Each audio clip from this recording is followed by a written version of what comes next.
Tonight you will hear about a very rare but very sinister kind of crime. It's a kind of crime that's not on a law book. Policemen can't come along and arrest anyone for it. It's a crime so vast that only a handful of people in the history of humanity have even understood it. You will understand what this is as we go along, as we develop the facts about it. But to start, to introduce you to this most sinister, anti-spiritual, anti-truth crime, when we come into this world, we come with a physical body, do we not? One of the characteristics of the physical body is that it is complete in that it can grow all by itself. Your neighbor, your parents are not needed to cause you to grow from 3 feet to 6 feet tall. Physical body has its built-in growth process by which we grow up. No special effort is required. So that's out of the way.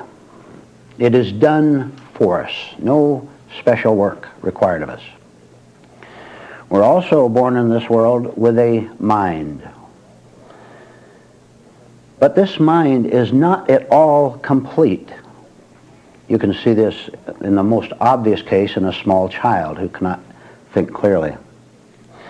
But even when we grow up 20, 25, 30, when we mature physically, the mind is far from being complete, from being efficient, from working properly. So unlike the physical body, the human mind must have the cooperation, the assistance of the person possessing it. You have to go to school to learn how to write, read, to learn how to conduct your trade, to earn your living. You use your power of memory, of imagination, of figuring things out, of reason. So the mind is not complete, not even when you're growing up. It takes a special individual effort. It needs addition to it. It needs knowledge. It needs information. It needs experience. In order to function properly as a human being on the earth, in order to get along with other people, in order to conduct daily life. So the mind requires your deliberate, voluntary effort in order to function properly. It hasn't worked out that way, has it, with most people? I said that we have to develop the mind in order to get along in this world. We don't get along. We have to develop the mind in order to learn how to function normally, but we're not normal. So there's something wrong somewhere, and we'll find out what it is. Now, with most people, almost everyone, the only development that takes place in their minds is that which is necessary for common, ordinary, everyday functioning. People can make a living. They know how to drive a car. They know how to read. They know how to do various things in life for social living. And this is where it stops. Now we're getting closer to something fascinating. Every once in a while, in the history of humanity, there will be a human being who is born into a physical body. The body matures. It goes from 5 years old to 10 years old, 20 years old, 30 years old.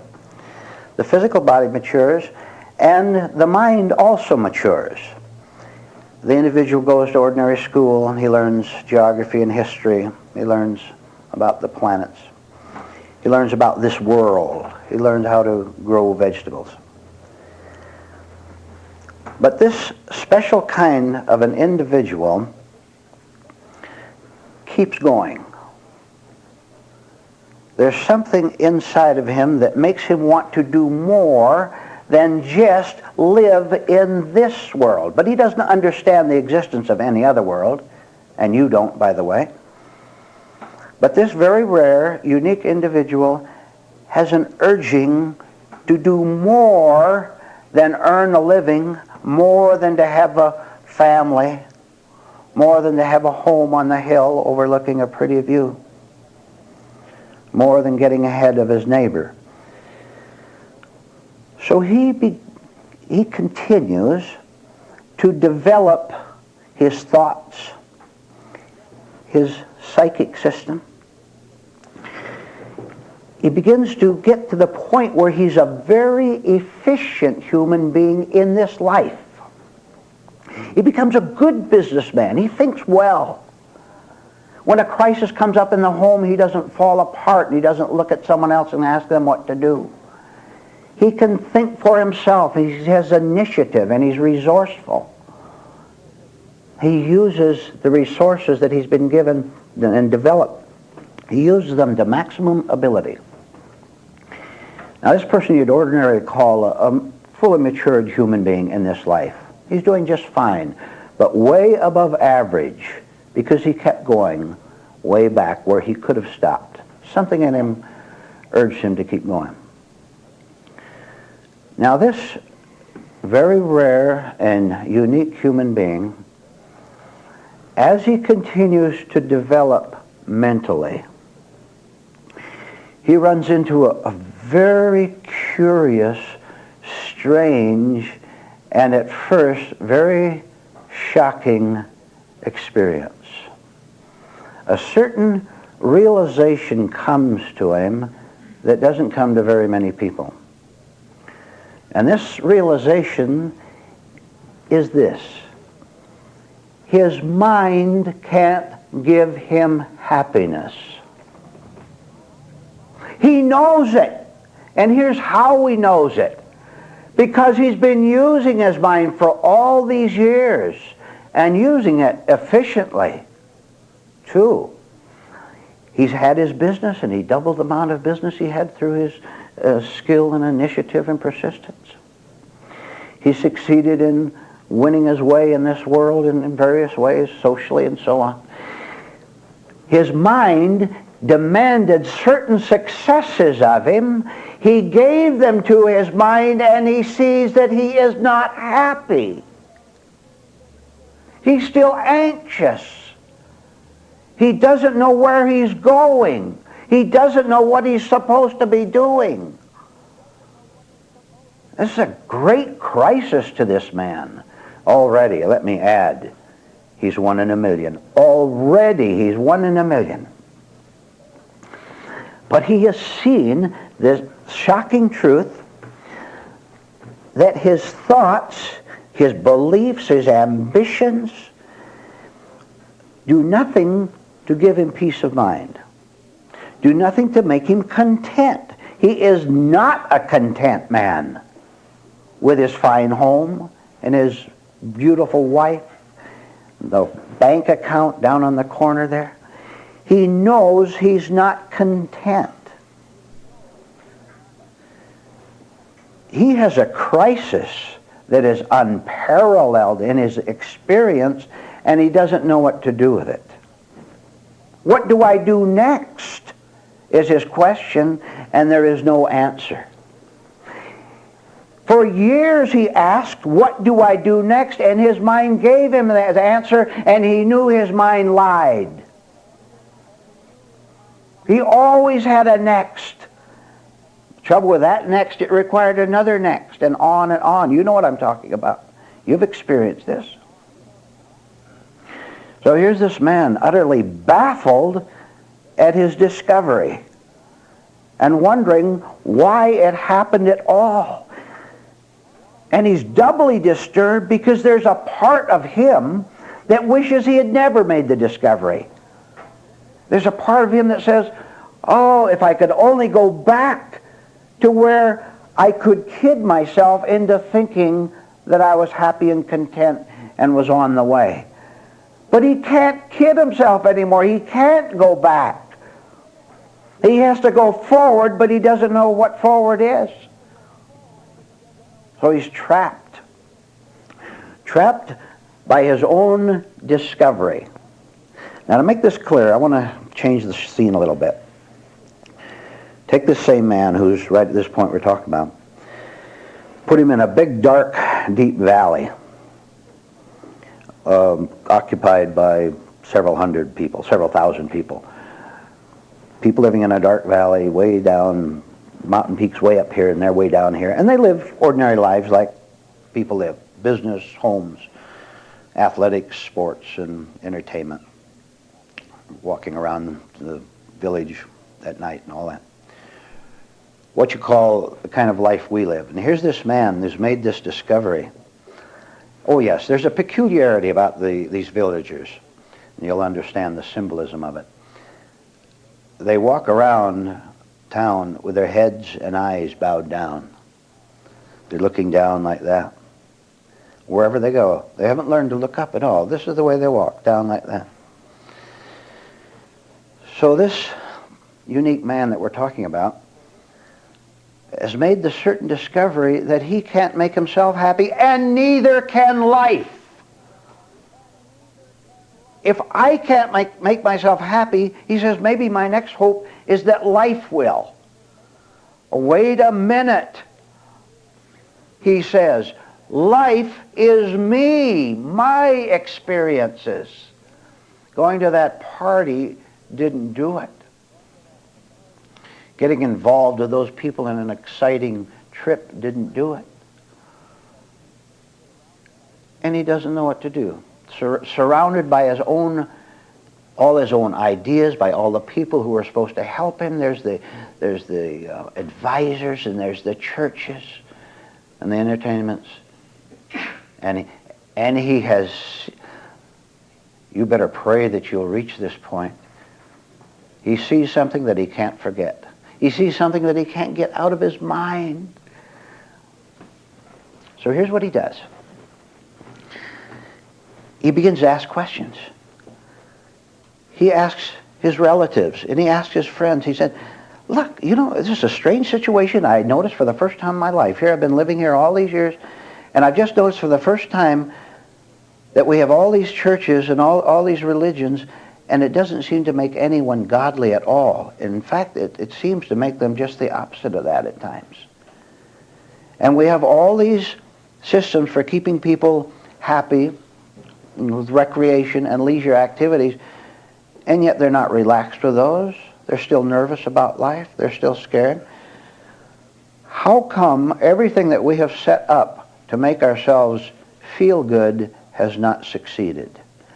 He said, look, please, I just want to understand. I don't know the answer. If you know the answer, tell me. And he says this to all the leaders of the village, to all the important people, to all the people with money and influence, power. He asks them the question, how can I really be content? And this is where the crime against him begins. When he starts going around asking people these questions, we're in such contradiction, are we not? How come we don't have what we're supposed to have? When he starts asking these questions, at the start, most people ignore him. Because the leaders have heard these questions before, and they know that most people aren't at all persistent. They don't keep after it. They drop it after a while. And they figured in the case of this man, he would also stop his questioning. So they just brush him off with a few light answers and let it go at that. He keeps going. I told you, he sees too much. He can't forget it. There's no way. He has to keep asking. And the more he asks, the more violent become the people who give him the answers. And they begin to get hostile toward him. And they begin to make little remarks like, look, we know what is best for you, and who are you to question us? And of course he shook when he heard that. Of course He drew back. These are the people in power. The crime is now beginning to be committed full force, beginning to crush the spirit of an inquiring human being. But he doesn't get crushed. I told you what is happening to this man. You know what this urge is? You know what this urge is? It's the Spirit of God himself. He doesn't know that, and you don't even have to use words if you don't want to. But I'm using words to explain something to you. And when he sees their hostility and their fighting of him, that puts a little more light in his mind too, doesn't it?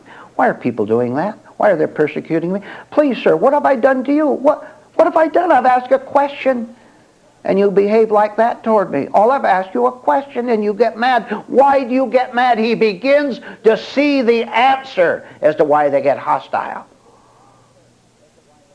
You know why they're getting hostile, don't you? They're beginning to see their power, at least with one man, begin to weaken, and maybe he'll escape them. You know, if you're wrong and you say that you're right, and you don't have any people to back you up, you're going to have to face the fact that you're wrong, aren't you? Well, here's just one man, but even just one man beginning to wake up scares them, doesn't it? So he notices something else. He notices that they go around town with their heads down and have never, ever done anything but that, including himself. He has never done anything but that because it's been a habit. He's simply following orders. His parents did it. And all his friends did it. And all his advisors did it. They walk around town with their heads down, their eyes down, and with a defeated expression on their face. So he did what he was told to do because that's all he knew to do, but something is happening now. And he says to himself one day, I'm going to see what it's like to walk around with my head up. So with great effort, long, hard effort to lift your head up. You're not used to it. Your muscles aren't, they're used to down like that. And you'll even feel guilty about it. Everybody else goes around like that, and if I go through like that, there must be something wrong with me. I must be weird to want to walk upright. But he does it anyway. And he begins to see things, doesn't he? And the more he raises his head, the more he realizes where he is. The more he realizes the psychological situation he is. And one day, when he lifts his head up high enough, he sees all those mountain ranges surrounding the village. And he says, what's that? All he's known is the ground down there. And he's by long, hard effort, he's learned to lift his head.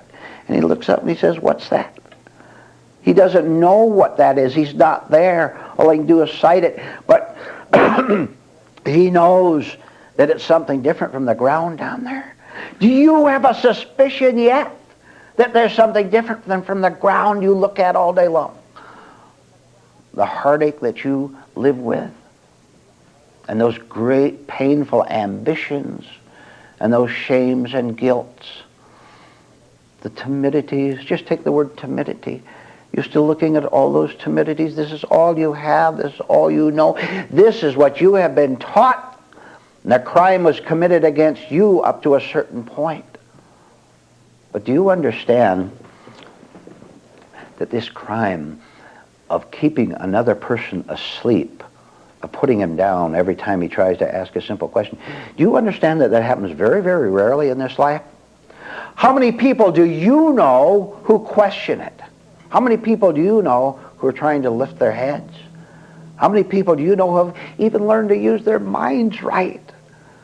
They can't make up their minds about anything, the smallest of things. How many people do you know? Look, the people in power, the dark forces, they don't have to commit their crime against very many people because there's nobody trying to escape. They're all quite happy down in the deep, dark village, keeping their heads down. Well, at this point, let me ask, where do you stand? You have a physical body, that's obvious. Where do you stand mentally, just to begin with? Do you indeed drive yourself mad all day simply because you haven't made the effort to let something higher than your mind enter and change you? Now we said there's a physical body and there's a mind. What is the third stage?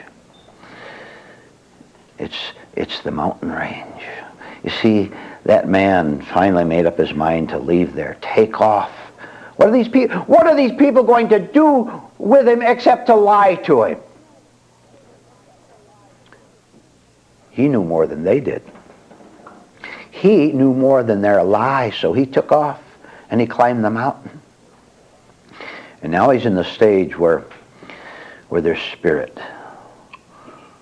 Because the mind, look, when your mind sees that there's nothing it can do to manufacture happiness, so you're going to go and get the college degree, you're going to get the career, you're going to get the marriage, you're going to get the activities.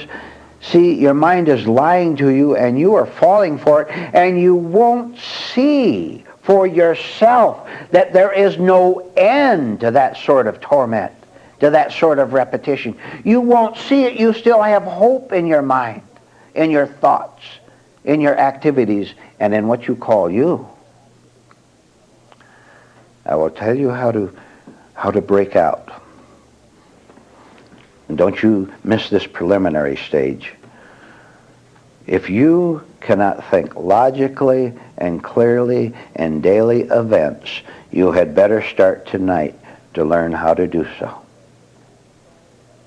If you're confused all day, you don't know how to think toward yourself, you worry about your diets and you worry about your politics and you worry about your finances, you worry about your health, you worry about everything, and that is your form of occupation and happiness.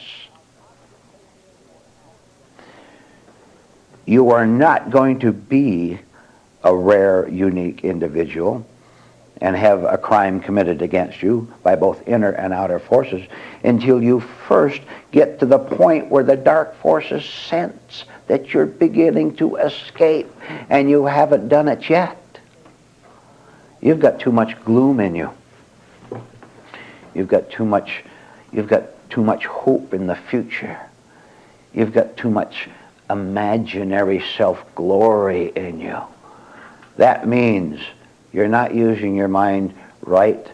That means that you have not as yet come to the point where you see that your mind is utterly limited. There's a wall around it. There actually is.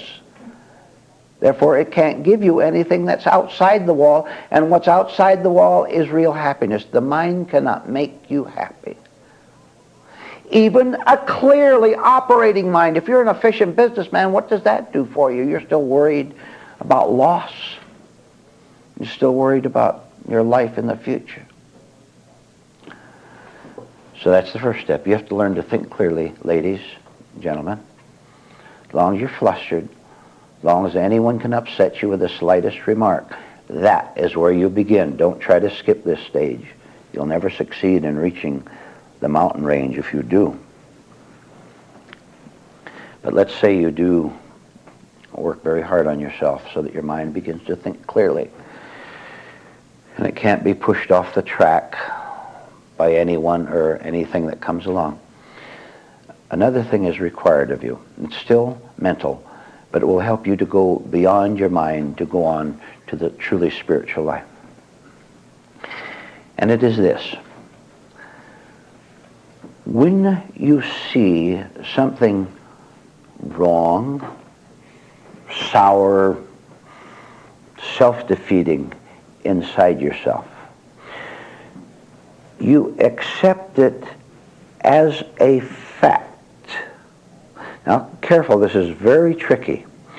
You accept it as a fact, but not as a necessity. Now, people will not even take what bad temper. How many of you have bad tempers that you cover up all the time? You have a hot temper. Can't you accept that as the truth of your present condition? Which does not mean that you like it or want it or approve of it. Can you see that? Look. You have a bad temper. You say, okay, I flare up a lot, hiding it, of course, from other people.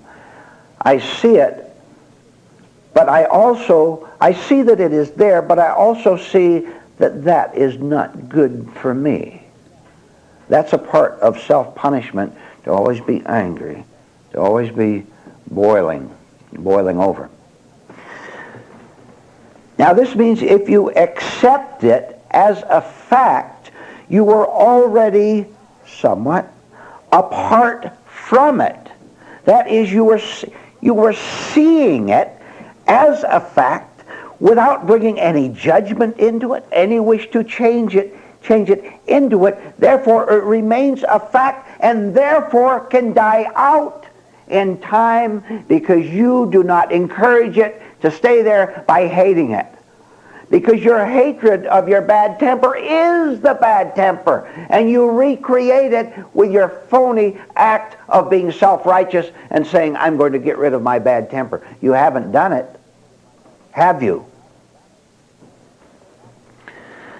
I am saying acceptance of the existence of the illness inside you is one thing. Accepting its existence without even being afraid of it.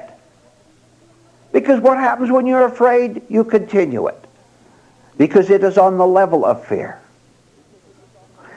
This is so important for you to get, so that during the day there's a random thought that comes into your mind, a fury thought. This is your temper operating again.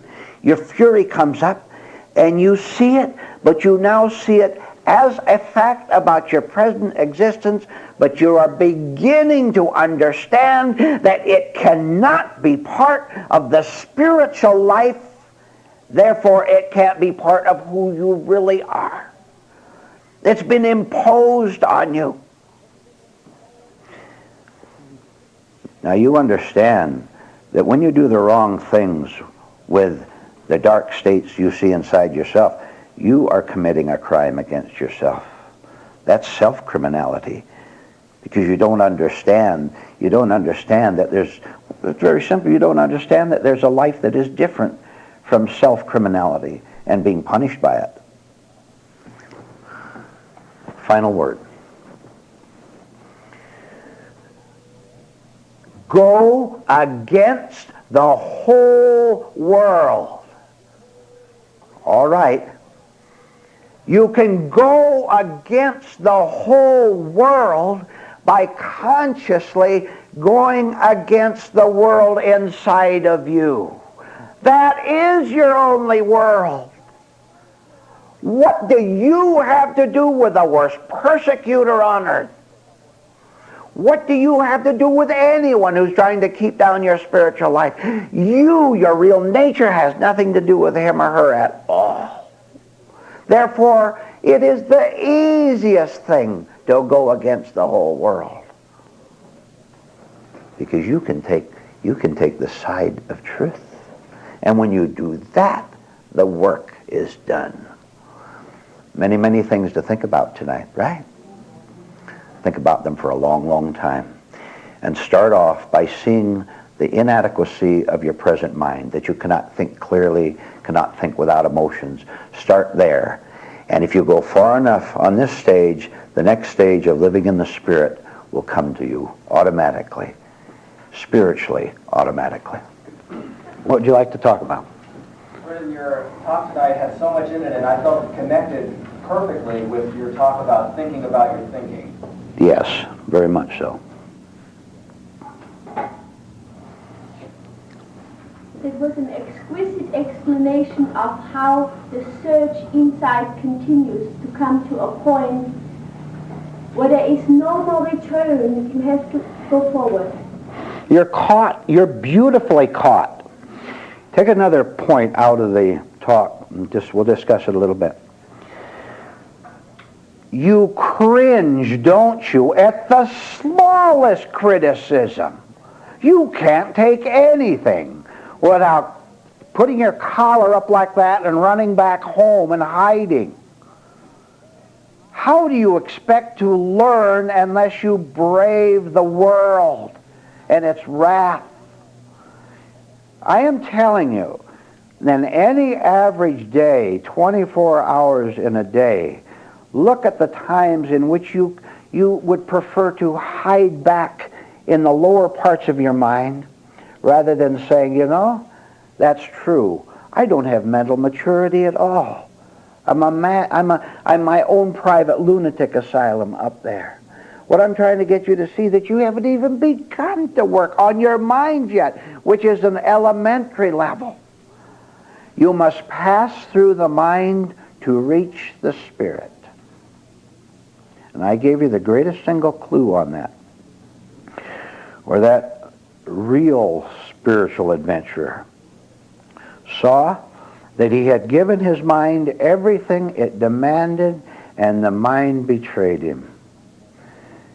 How many times have you said, you girls, you foolish girls, said, if I get that man, then I'll be happy. That acquisition, you men in your career or whatever, your mind demanded that of it, didn't you? And you went along with it. You said, okay, you're telling me what'll make me happy, fine, I'll go along with it because I don't know myself. And so you went along with it.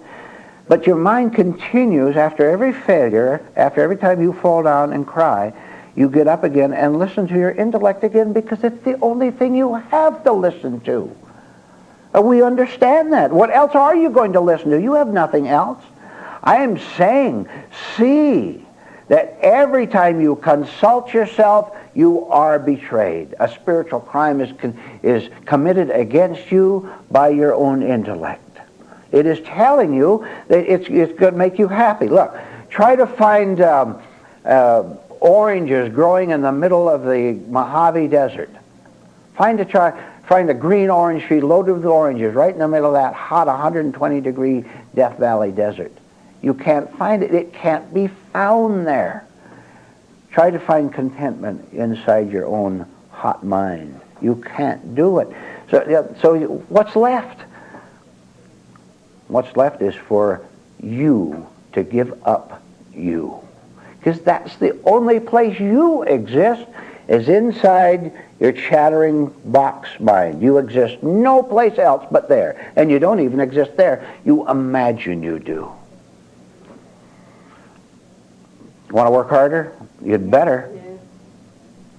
Pat, I guess. One point you mentioned was interesting.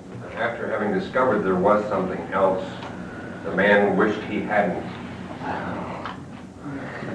Yeah, you know, we're so afraid. We take a few steps out into the ocean and swim a little bit, knowing it's a long swim ahead. And we hear the people in back of us yelling, you're going to get in trouble.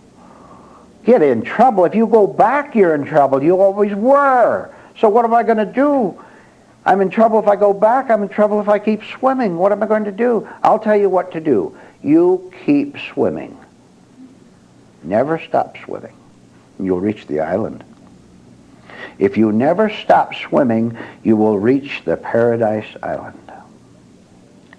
Because you'll have left your mad mind back on the shore where it belongs. Go ahead, Stella. We identify with our mind as ourselves, and the idea of beginning to discipline the mind like you might discipline a dog or something is very unfounding. Catch the mind in its doggy-like tricks. Just catch your mind as it's doing something foolish, as it's accusing you. Just catch it. Just watch it. And I told you to keep separate from what you see. See that it's there, but don't condemn it. Don't you dare try to change it. If you try to change your temper, tomorrow morning you're going to wake up with a hot temper because you don't get rid of it at all. One thought cannot cure a second thought. A second thought can't cure a third thought. Third thought can't cure a fourth thought. The prisoners inside the prison cannot set themselves free.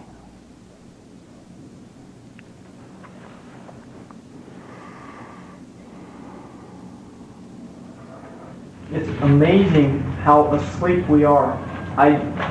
Little things happen from time to time that show me how asleep I really am. It's incredible. All right, now, those of you who are new tonight, 2 or 3 from other places, right now, you're in a good position because you're here and you are temporarily under the influence of rightness. When you go out into the world and go back to where you live, Minneapolis or wherever, when you go back there, I want you to be aware of yourself forgetting where you were these weekends in these classes. I want you to remember yourself forgetting. You too. It may differ if you live in Minnesota. You may live right here. You go out of here and you forget the right influence you are under. And you think that you're going to take it with you. You think it's a part of you. I'm telling you. You come here and you borrow the lamp. It is not your lamp yet. It can be, but it isn't yours yet, and I know it. And this lamp is yours to borrow right here in this room. You can borrow it all you want. You have it right now. But you think that you're going to take it out of here. You won't. When you go out of here, you leave the lamp here because you forget to take it. You start driving your car and your mind takes you over, right? Remember that you forget. That's helpful. Recently you spoke about our beliefs doing the exact opposite of what we expect them to do, and that connected very closely tonight. Yes, our beliefs lie to us. They set up idealistic conditions. And they always say tomorrow, don't they? Tomorrow. And it never comes, does it? Can we admit it that it never comes? Can we run out of hoping? Besides, look, here this is purely everyday logic, but look at it. Suppose you say, 1 year from now, I will be happy because. Now you fill in the blank. I'm going to move somewhere, whatever. Something good's going to happen. What are you wasting a year for? Why don't you be happy right now? Why are you going to waste a year waiting for it to come, which it isn't anyway? But, elementary logic. Why don't you be happy right now? Why waste a year? You won't be a year from now.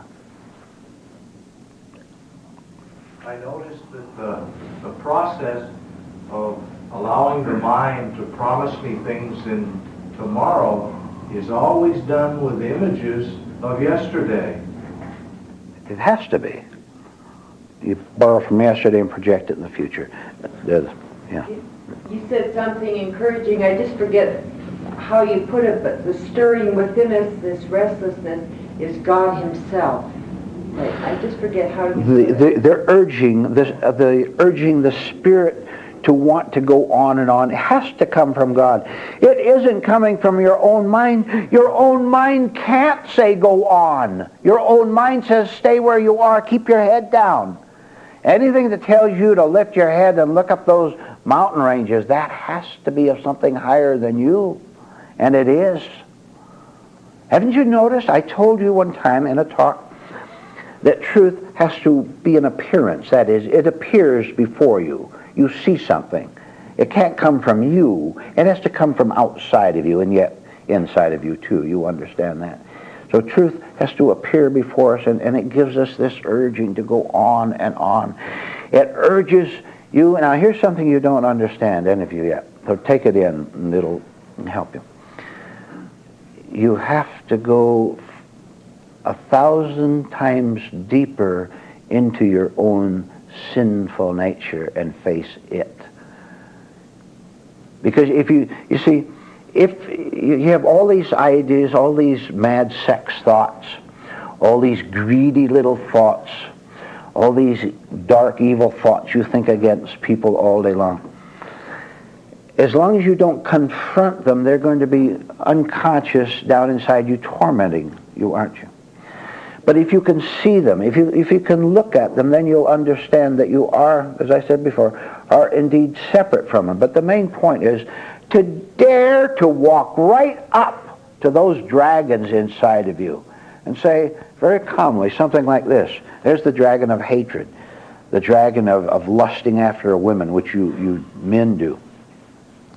You're going to just look at that dragon and say, I'm going to take a look at you and see what you're all about.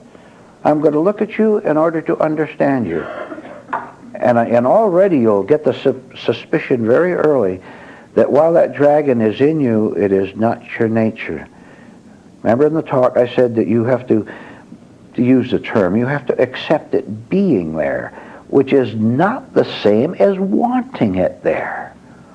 Because truth cannot want those dragons inside. At the same time, you recognize that they are there as a present part of your nature.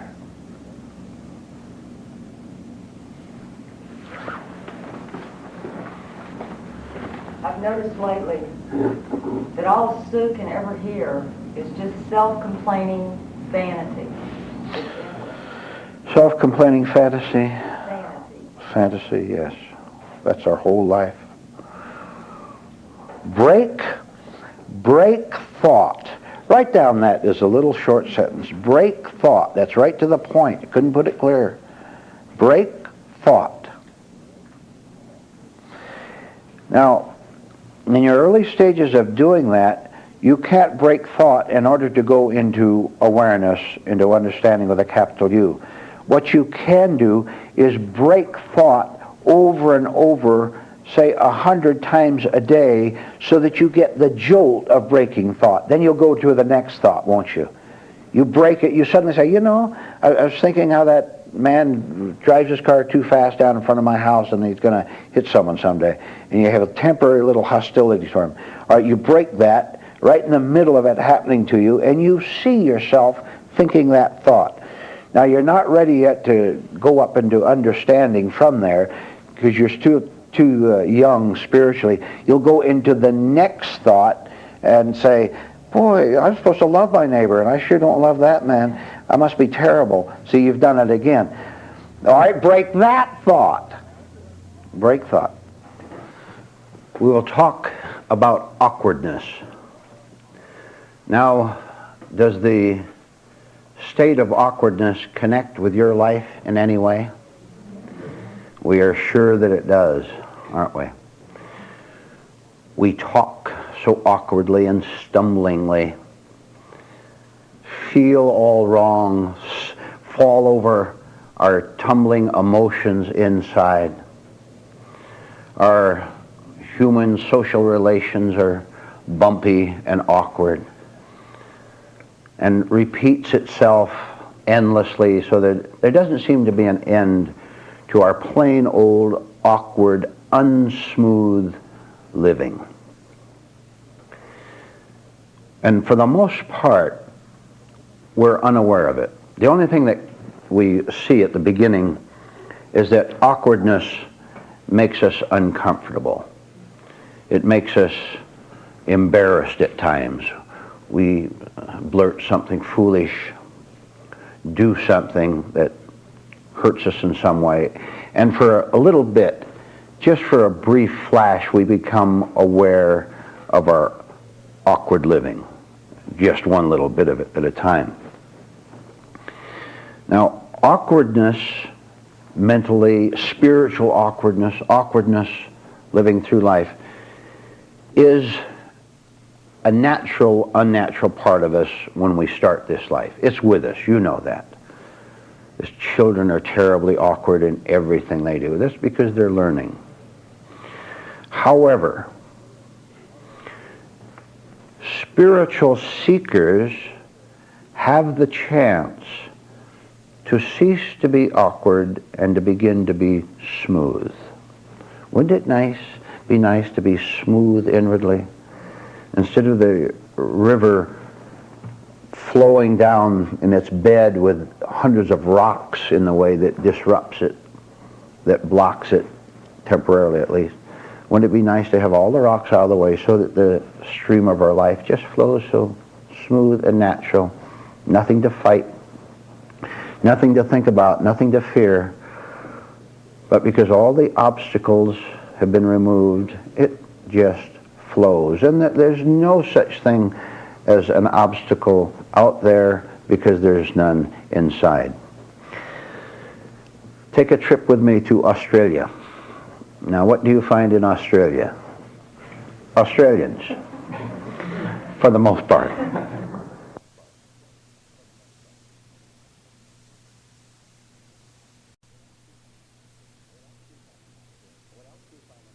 What else do you find in Australia? Kangaroos. So here's a little kangaroo, a student kangaroo, learning to do what kangaroos have to learn to do, which is to hop, right? Now, like human children, the little kangaroo gets out in the field, and like an adult human, child human, he tries to hop as a child tries to walk. But he's awkward about it. There's something in him that urges him to make a movement, but he doesn't understand where he's supposed to go or what he's supposed to do. So he just follows the urge and he jumps sideways. Left. Then he jumps sideways to the right. Then he jumps backward a little bit and stumbles and falls down. Goes like that and cries a little bit. I suppose kangaroos cry. And he jumps up and down and he just doesn't get it. But he is a teacher of kangaroo jumping, right? So the teacher who has been observing him from the edge of the field walks on over and says, now, you're doing just fine. Now, by the way, that is a right statement. You are doing just fine if you are trying. If you're making an effort to learn to hop forward in a straight line, you're doing just fine. Isn't that nice? See, you even condemn your awkwardness, which is all wrong. So the adult kangaroo teacher says, now, what you're trying to learn to do is to jump, hop in a straight line. Because when you do that, then you can go home when you want to by hopping in a straight line. You can get food, you can get water when you need it. You can do whatever you want to do when you learn how to jump properly. So the little young kangaroo tries a few more times and stumbles and falls a lot and jumps sideways and gets discouraged. Finally, after a while, the teacher comes over, and because he understands that now is the time to give the learner a new lesson, a lesson he couldn't absorb before because he was so tied up in his first efforts and then crying over them when he fell down. So the teacher comes over and he says, now, you're doing fine, I want you to know that, but you're ready for the next lesson. And here's what I want you to do from now on. Every time you jump, no matter whether it's backward or forward or up and down, I want you to feel how you feel at the moment of your hopping. I want you to feel how you feel at the moment. And the young kangaroo thought about it a little bit, and he repeated the phrase, feel how I feel. All right. He didn't understand it, but he obeyed the teacher. So the teacher went back and sat on the bench at the edge of the field, and the young kangaroo started all over. And the teacher could see that he was thinking now, trying to think what he was doing and feel what he was doing. So the awkwardness went on for a long time, the rest of the morning. But finally, both the teacher and the student could see that the young kangaroo was beginning to be able to head in a definite straight direction, a little bit more each time. And both the student and the teacher knew there was just a question of more practice before the kangaroo had learned how to hop in a straight line, which was natural to him. And his awkwardness was gone, was it not?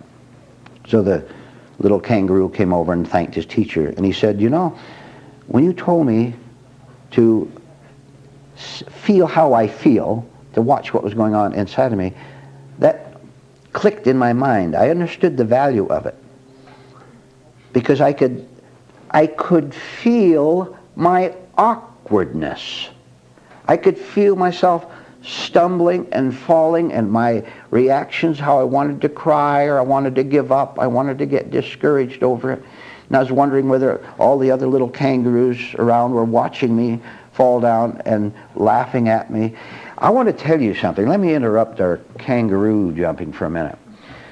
I want you to remember from now on the deceitful power of you thinking that other people are ridiculing you or laughing at you. That is so deep inside us. As kids, it was very strong, wasn't it? And then as we grew up, we sort of forgot about it. It faded out. You think back how you were so ashamed of yourself and how angry you were and confused when you failed in school or didn't get a lesson right or whatever. You failed in going out trying to make the football team. When the time came for selection, you were left out. And you felt the other kids were laughing at you, right? Isn't that a good example of how self-torment begins early in our life and we don't notice it? So the young kangaroo learned how to hop in a straight line, and so his life became right.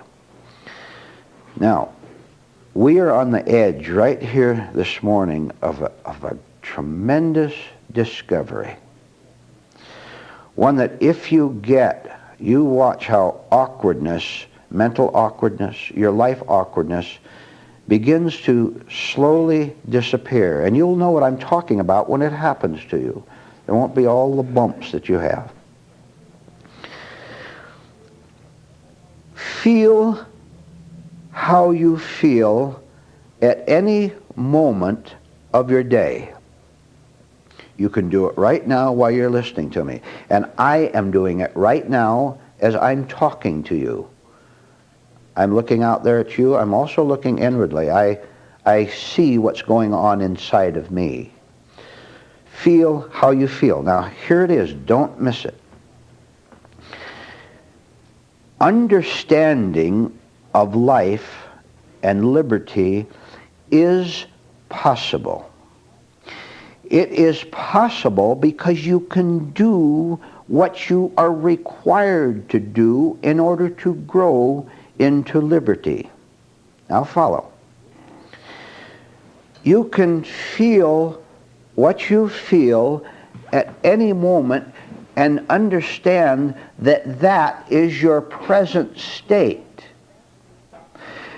That is the fact about you at the moment. Now you can understand a fact, can't you? I got involved in some situation and behaved awkwardly in it and got punished because of my own foolishness, and other people laughed at me. They ridiculed me. You can understand that all this awkwardness that goes on inside of you is your state at the moment, right? All right. Now do you see why any truthful teaching must never, ever start out with talking about virtue? Right. If you talk about love and kindness and spirituality and worshiping God, if you talk about that, you are not feeling how you're feeling. What you are is engaging in a fantasy. When you feel your awkwardness of trying to hop and fall down, that is the fact and that is the end of it. You know what you are, correct? You think this is easy to do? It's extremely difficult. Because of this, as I said before, of the great shame that always tries to creep in and make us evade the fact of the awkwardness. Now, I add another point before I go on. I'll tell you. Now, look, let's face it. It is horribly painful to feel what you feel. It's terrible, isn't it? Oh, it's so shocking and shameful. But this is the fact of our present condition. And if you stay with that and say, that's the way it is right now, any of the phony virtues that we have attributed to ourselves, gentleness, kindness, loyalty. You say you're loyal to your wife and you lust in your mind about every woman that walks by. See how hypocritical human beings are? And they never see things like that. Too much That would be the fact, wouldn't it? The man lusts after every woman he sees, and he's been, look, been loyal to my wife for 40 years, except for 50 million times in his mind. See, things like that. Terrible to go through, right? All right. This is the bitter medicine that we've talked about that heals. We're on the edge of the discovery then that if I feel what I feel at the moment, by watching it very carefully, I have begun to sweep out all the nonsense that has been occupying my mind illegally. And as difficult as it is, if I see my specific and general awkwardness, I am now describing myself accurately. Having described myself accurately, I now can go on to the next spiritual lesson, and you know what it is. Whether you practice it or not is another matter. But the next lesson is to see that I am not that awkwardness at all. It's alien to what I really am. It's a stage which is presently a fact to me because I'm a student in life. I'm a student in spiritual things, correct? When I see that I am not that at all, I am not that blurting remark that fell flat and I was embarrassed by it. When I see the fact that that is what happened, but my real nature is not that, not in fantasy, but simply understand it. That revelation that comes to me did not come through my own mind. Spiritual victory is non-mental, and you'd better write that one down. Spiritual victory is non-mental. I see the way I've been operating. I face it. I go through great shame and great pain, not knowing how the whole thing is going to come out. Of course you don't. You don't know how it's how do you know how it's going to come out when you've never been there? An imagination at this point will try to trick you and tell you how it's going to come out. And then egotism is involved in that. Now, there is great opposition to you going beyond your awkwardness, because you see, awkwardness of speech, of feeling, of living is this force of habit that we've talked about, is the force of habit that isn't going to give you up easily. It's going to be very much aroused to the fact that you, by doing certain preliminary things, are on the way to putting it out of your life, which means that it will be homeless. I am now talking about dark, evil spirits. I'm talking about hostile forces that have inhabited our lives, confused us utterly, making us liars and religious hypocrites, taking over our lives and liking the habitation. They will fight against any effort you make to practice this little exercise of feeling what you feel at the moment that you're feeling it. Now, I have told you something that will eventually banish all discouragement over the inner spiritual journey. Do you get discouraged? You know you do. And I know what's causing that. It's very simple. You're still learning how to hop.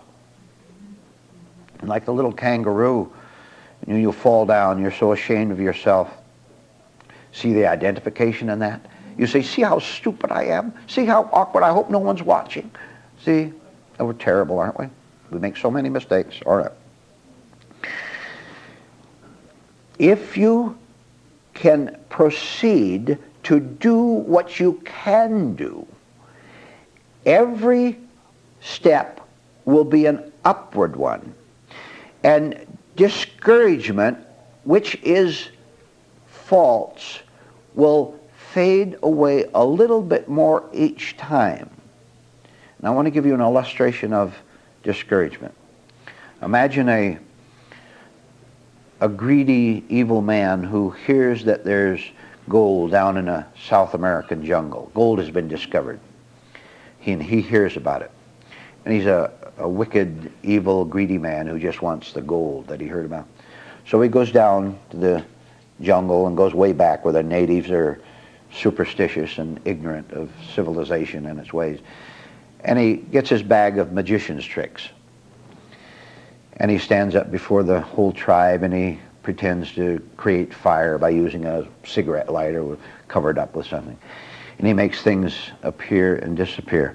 This is to make them think that he's a god from another land, and they will give him all the gold. And then he'll take off as soon as he gets it, of course. And one of these natives catches him over in the back there, putting all his tricks into a little bag and getting ready to bring them out to deceive the people. And he notices every one of the little tricks that he has. So the next time the magician comes and stands in front of them, this one native who has observed the situation, he looks up, and one after another, as the magician performs his tricks, the observer says, "Just another trick." He's seen through it. Now listen, don't forget it. Discouragement, gloom, dismay are all tricks. Very specifically, you will learn to see the fact of the awkwardness of your discouragement over spiritual progress, and you will say, "Just another trick." Now, I am telling you personally that I know it's a trick. Absolutely, I see it. I see it so clearly I never think about it. It's apparent without thought. But you have to start hopping in a straight line, connected with discouragement over in a progress, wondering whether there's anything real to it or not. I wonder if it's true. Haven't you thought that? Yes. Of course you have. I am telling you, the next time you see that, you can start to hop in a straight line mentally by saying, "Just another trick," even if you don't feel it yet, and you won't feel it yet. You won't understand it yet. You're doing what is right as an elementary kindergarten lesson in hopping in a straight line. After a time, after you grow, the feeling will join the statement. And it's not just an ordinary feeling that you've had all your life. This is the beginning of spiritual feeling, of the Spirit coming in and joining the thought fact that it's just another trick. Then you will, how do you like this statement? Then you will know what you're talking about. Now you can talk and say it's just another trick, but you don't know what you're talking about, do you? How clear it will become. You'll see what is meant by this non-mental victory. Of course it's non-mental. Mental is of the earth, of this life. Spiritual is something that's not of this life, that's of way up there, that's come on down. What you have to do,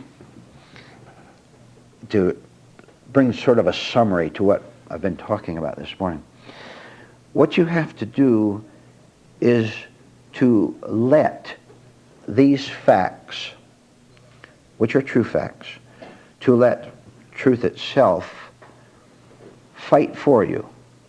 Now, say that in another way. What you have to do is join whoever is fighting for you. Now you're allied with what is fighting against you. Are you not? You said you were discouraged. You said you wondered here, I've been coming here and it sounds okay, but I wonder if there's anything to it.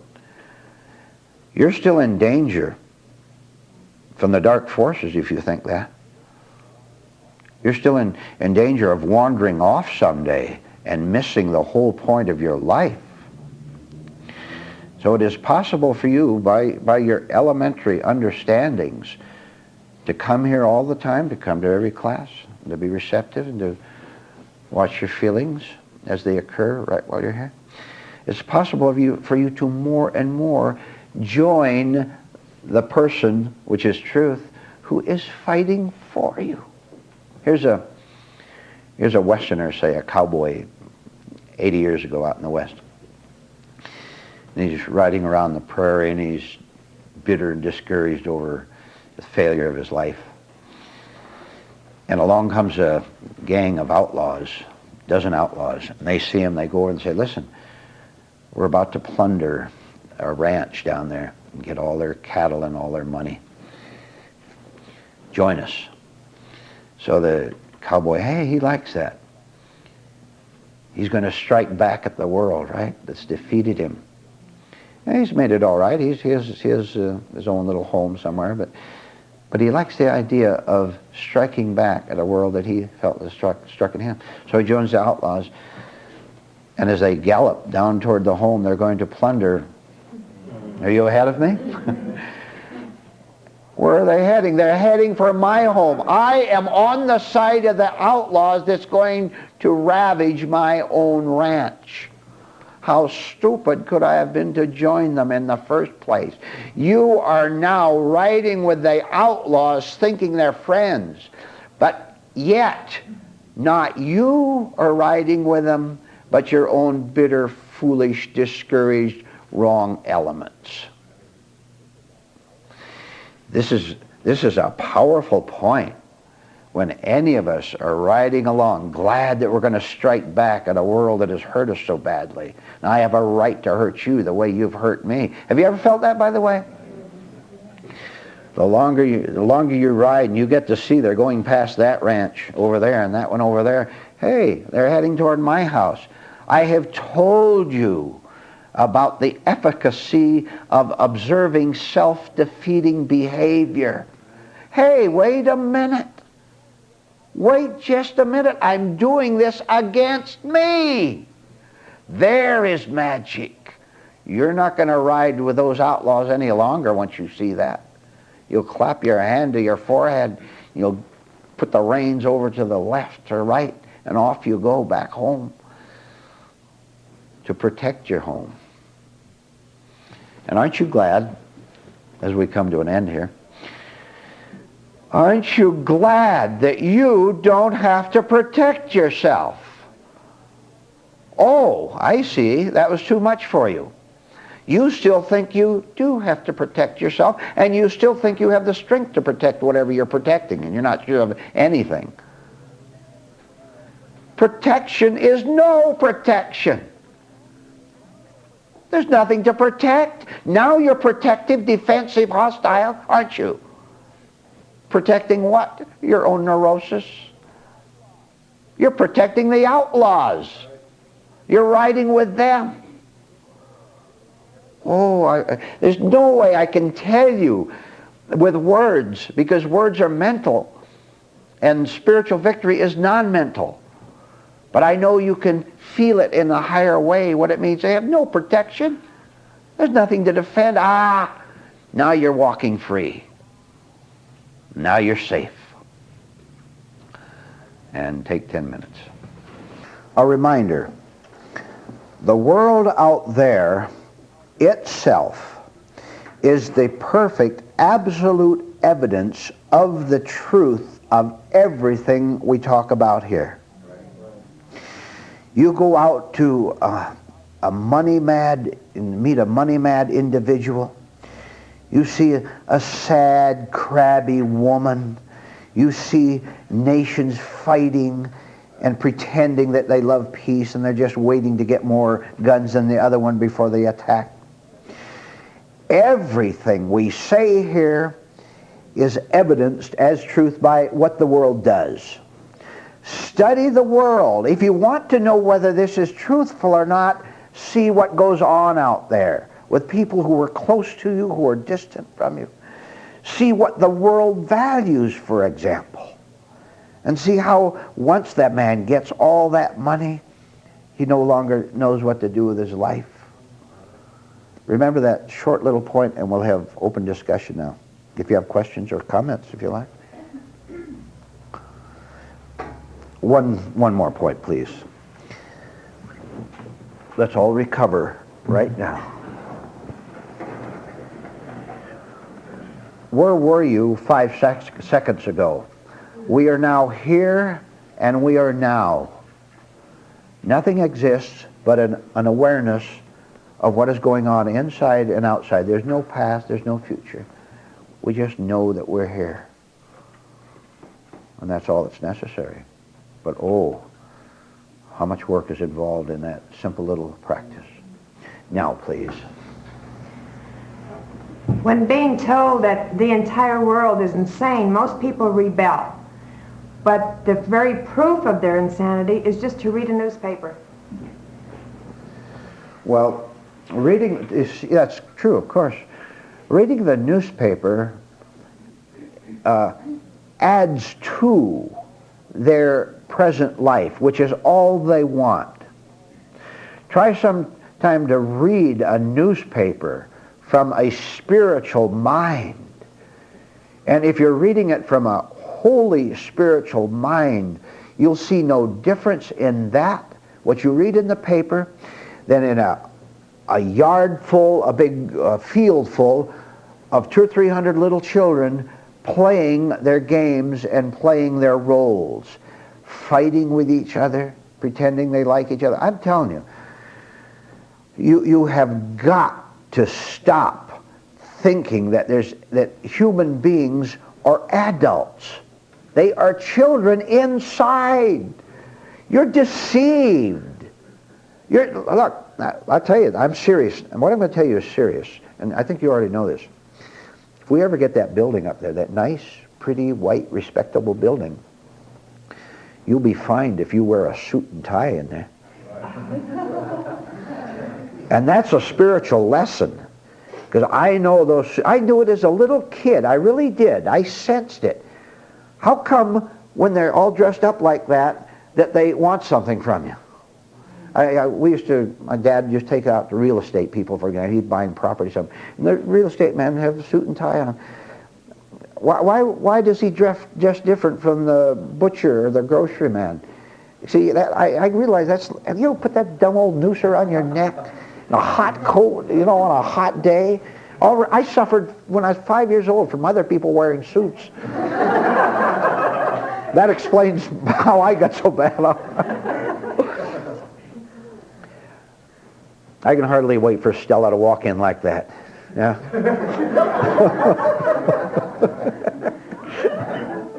I think I'm through.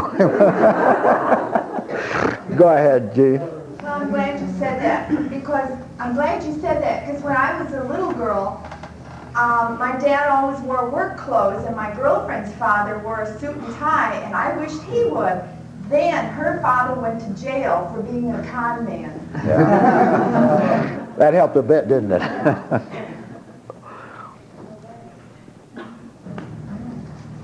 We had an early retirement. The principal of the school, they gave him an early retirement, and among some of the things that they said he didn't do right was wear a suit and a tie to school. And he would be the only one that had the suit and tie on if he'd wore them.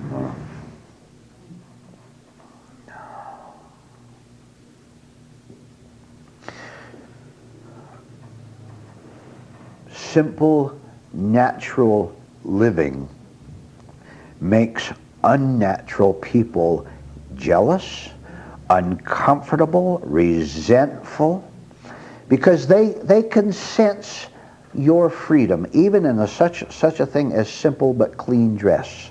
They sense that there's a certain freedom in there, and they really do wish they could take off their coats. But they can't do it. You can't take off the coat because you prize your image and your position more than you prize even simple freedom of dress. All right. See how you pay? See how you pay for your images? That's all a part of the front. You got me worried about getting caught in these different stages or in these traps? What would you say? Would you say about going up to the little kangaroo telling the big kangaroo all things now? That worries me about getting stuck at a certain stage. What'd she say? I hear words, I hear sounds, but don't know. Remember you said that some students cannot make it past a certain stage? Yes. She's worried about getting caught there herself. Or getting caught in a stage, any stage. All right. What was the key sentence of this morning's talk? Awkward. Just another trick. Right. Just another trick. Now, all right, let's go over it just a little bit. Now, you know, Franny, I guess it was, he put it pretty well. You know, you see the picture yourself, and just try to explain it to someone. Well, where, you know, you look, well, there it is. Where you look, you know, you run out of breath, and you know it's useless. You know that he has to see it for himself. All right. There is no let me rephrase it. All discouragement, gloom, darkness, feelings of doom, of being accused by the world and being threatened by God to going to hell. I want you to know that that's just another trick.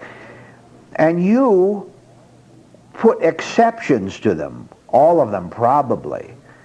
And you say, well, that's an exception because the devil, with his darkness, has done his work so well.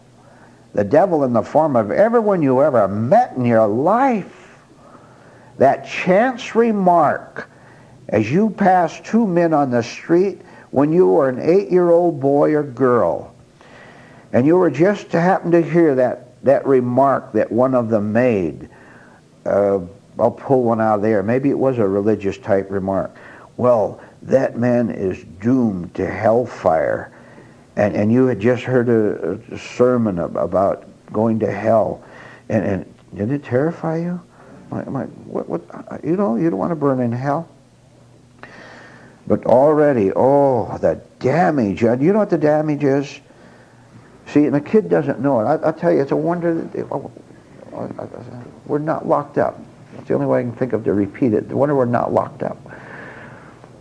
That fear of going to hell becomes that kid's heaven. Do you understand that? That he's 8 years old, 8-year-old boy or girl, and you hear that and you get afraid of hell. I've run out of ways to tell you what I can see, but I'm going to try.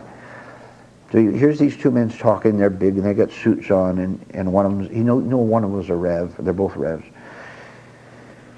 And the little kid thinks he's going to die in 5 minutes and go to hell and burn down there with fires and the devil for eternity. All right.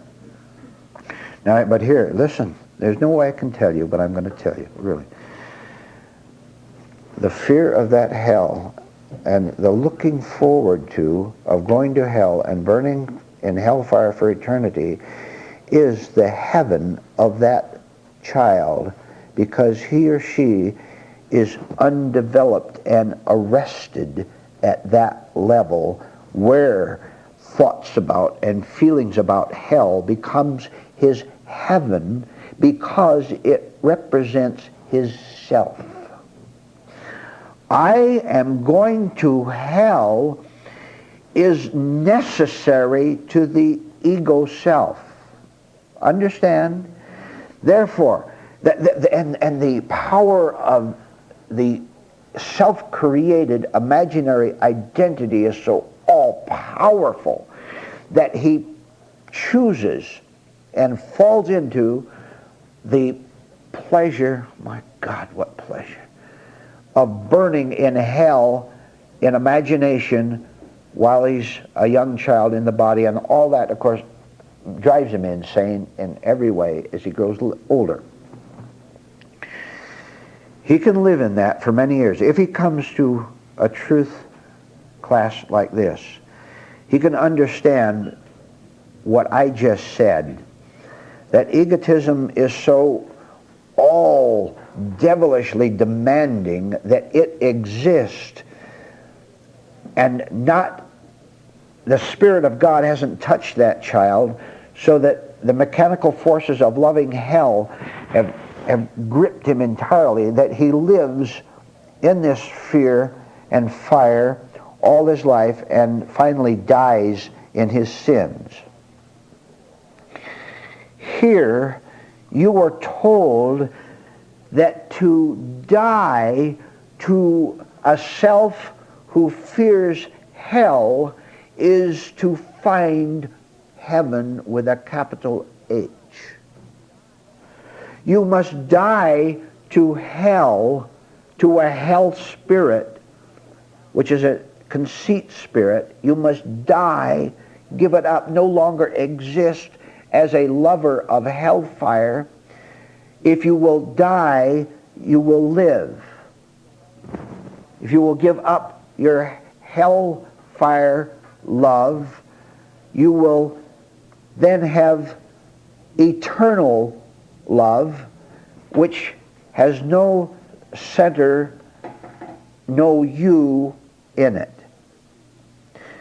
Now, your mind cannot grasp that, because your mind is time, and hell is always time.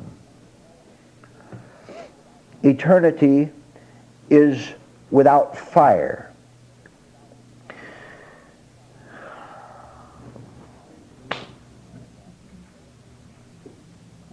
Can you grasp? Only dying to death will give you life with a capital L. Good afternoon. Good morning. You are about to hear a true crime story. Just as true as any criminal story you see on the 6 o'clock news or hear about in some other way. And this crime story should be all the more important to you because it connects with you and your life. In other words, you are the victim of this true crime story you're about to hear.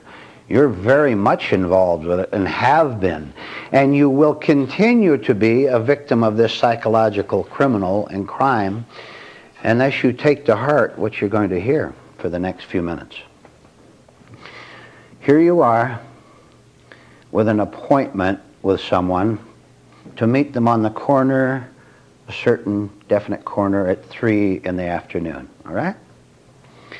You have to meet them for something important, business or whatever.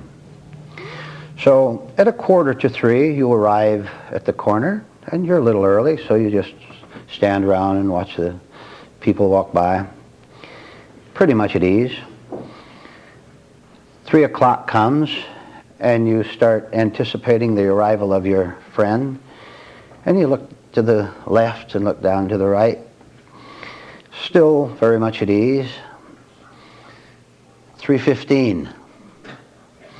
You're beginning to change your attitude toward your friend already, aren't you?